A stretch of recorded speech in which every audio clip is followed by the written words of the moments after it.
Oi pessoal, eu sou a professora Letícia, de Física. Hoje eu vou falar para vocês sobre os principais movimentos terrestres e suas consequências. Mas antes disso eu vou recapitular um assunto que a gente já havia falado nas aulas, mas só para dar continuidade então depois falando dos movimentos, tá?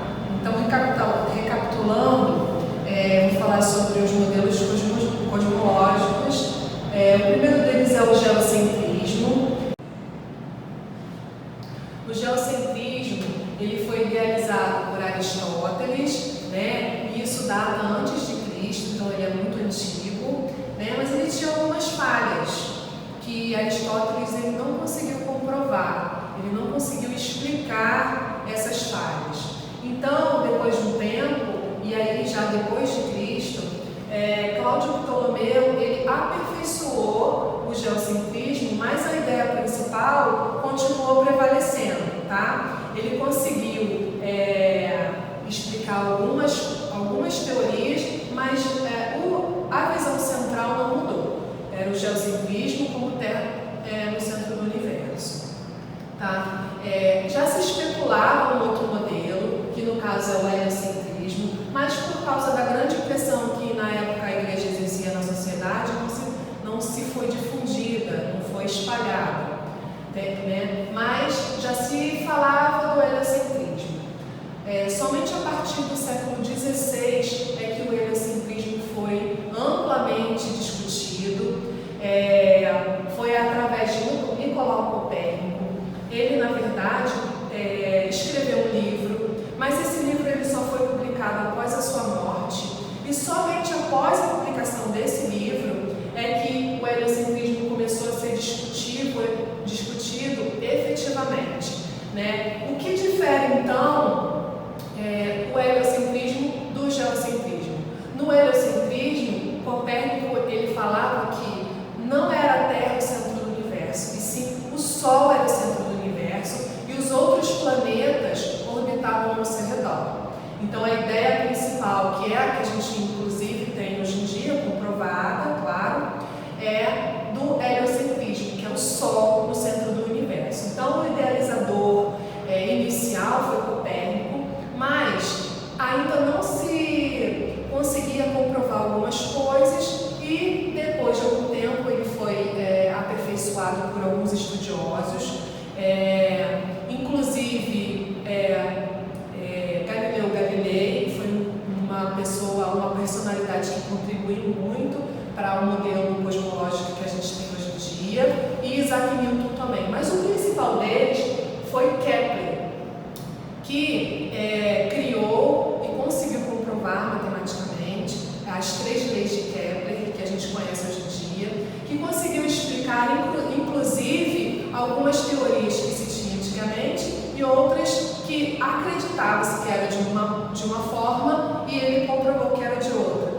Um exemplo disso é que Copérnico ele falava que, apesar da ideia principal ser verdadeira, né, que o Sol era o centro do universo, ele falava que a órbita era circular. E, na verdade, Kepler conseguiu comprovar, diante das suas 3 leis, é a primeira lei de Kepler, que a órbita não era circular, e sim elíptica. O que significa elíptica? Ela é oval e não circular. Então, ela sendo oval, existe um ponto na órbita em que os planetas eles ficam mais próximos do Sol e outros mais distantes. Esse ponto em que o planeta fica mais próximo do Sol ele é chamado de perihélio, e o que fica mais distante do Sol é o afélio, onde, quando ele está mais próximo, o planeta ele tem uma velocidade de translação mais acelerada. E quando ele está no afélio, a velocidade de translação dele é mais lenta, inclusive pela atração, né, que o Sol exerce sobre o planeta. Se ele está mais perto, ele sofre uma atração maior. Se ele está mais distante, ele sofre uma atração menor. Então, por isso essa diferença de velocidades. Tá bom? Então, recapitulando então essa parte dos modelos cosmológicos, a gente entra nos principais movimentos. O primeiro deles é o de rotação, né? O movimento de rotação é o que a Terra faz sobre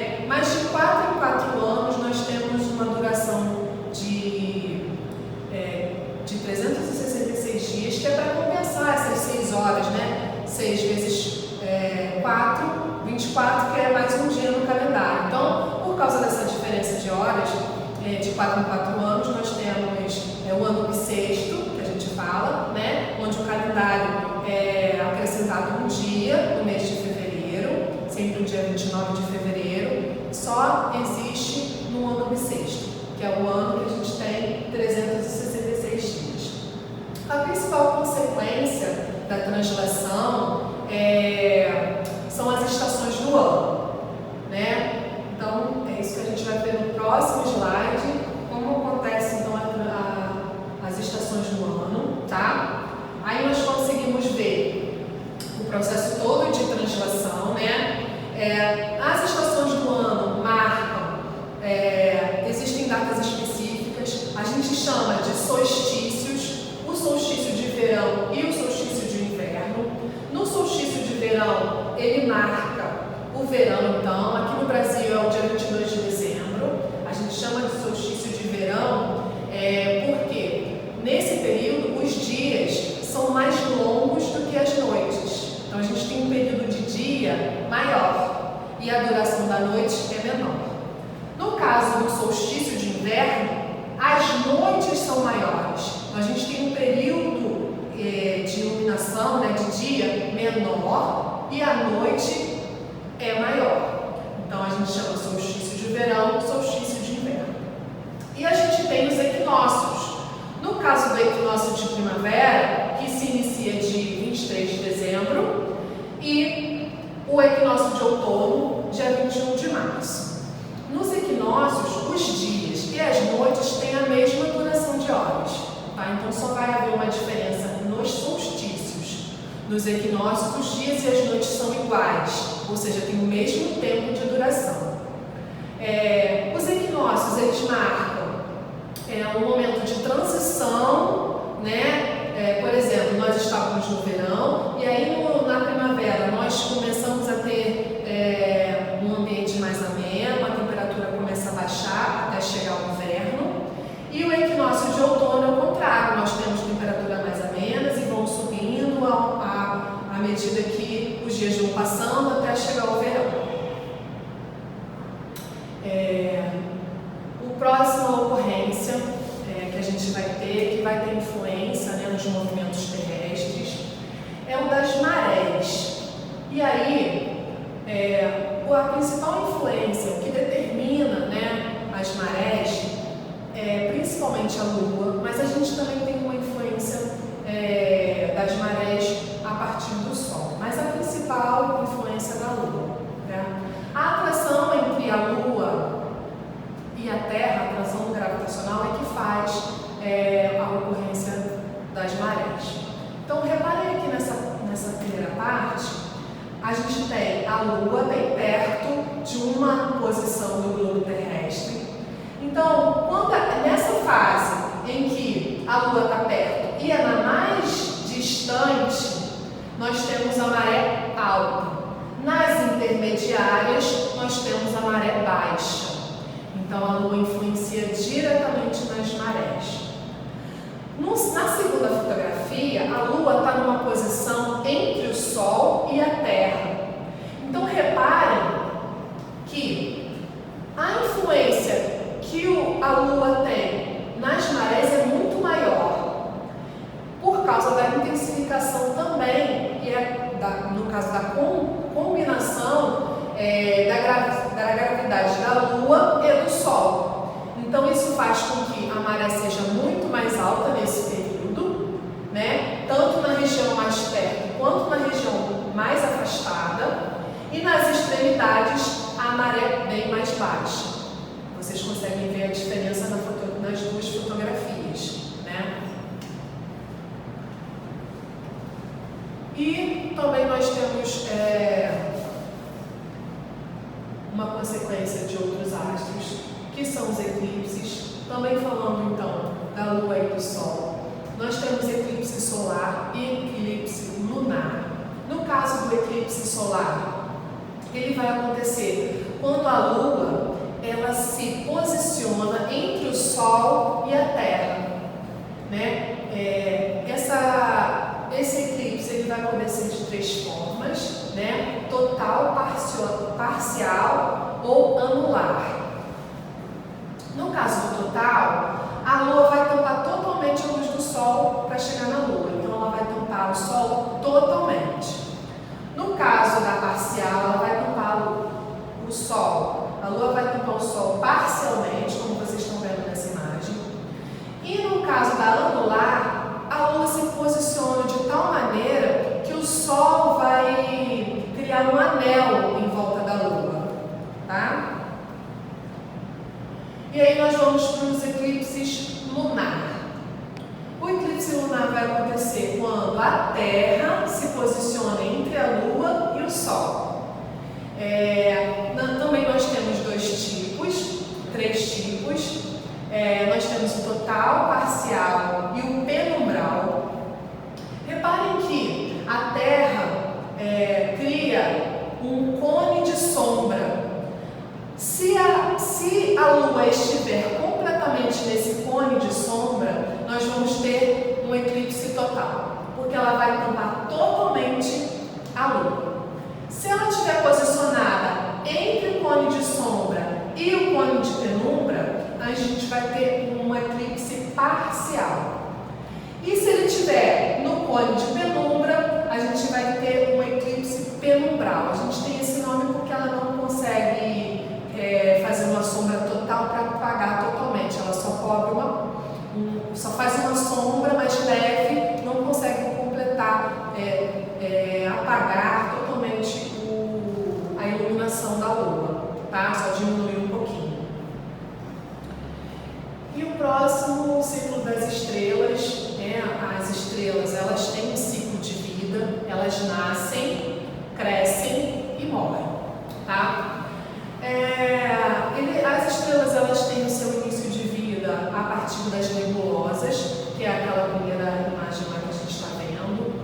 A nebulosa, ela é formada por poeira, plasma, gás hélio e gás hidrogênio. A partir da gravitação, da atração gravitacional entre as moléculas da nebulosa, eles começam a se compactar. Essas estruturas começam a se compactar e começam a partir do momento, aumentar a temperatura. Conforme essa temperatura chega a um certo grau, elas começam a emitir luz e aí consumir energia. A partir do momento que elas começam a consumir essa energia, elas começam a se expandir e crescer. É o momento em que uma estrela passa a ser chamada de gigante vermelha. Com esse consumo, a partir desse consumo, ela vai consumir a energia até que esse combustível termine. Quando esse combustível ele terminar, ele vai passar a ser chamado de nebulosa planetária, né? O combustível acabou e a gravitação, a atração gravitacional entre as moléculas vão se dissipar, formando ao final a anã branca, onde a estrela ela teve o seu fim. Tá? Essa outra imagem aqui é que quando a estrela é formada, ela pode formar uma estrela mediana, no caso da estrela amarela, ou uma estrela de maior massa, que é o caso da estrela azulada. Isso é muito interessante porque a gente consegue saber a quantidade, por exemplo, quando uma estrela é mais azulada, a temperatura dela é mais alta. Quando a estrela é mais avermelhada, ela tem uma temperatura mais baixa. No caso do Sol, o Sol é considerado uma estrela mediana, por causa principalmente da sua cor amarelada. Ela nem é vermelha, nem é azulada, nem é amarelada. Ela tem um tempo de vida médio. E o tempo de vida das estrelas, ela está intimamente ligada ao tamanho da massa. Quanto mais de massa, mais energia ela vai gastar. Então o tempo de vida dela é mais curto. Então a gente costuma pensar, tem mais massa, vai viver mais, mas não. A estrela com maior massa vai viver menos do que uma estrela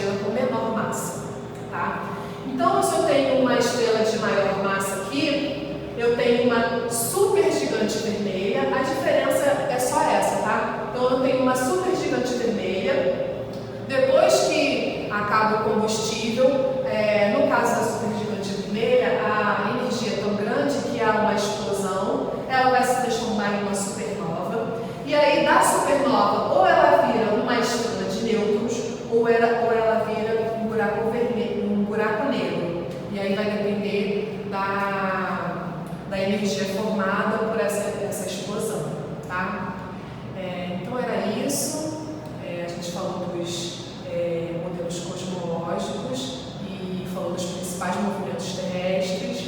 Espero que vocês tenham entendido. Qualquer coisa eu vou estar disponível para tirar a dúvida de vocês no portal. Vou estar alimentando o portal com atividades, então fiquem de olho e se mantenham em casa, se possível, tá? Fiquem em casa, continuem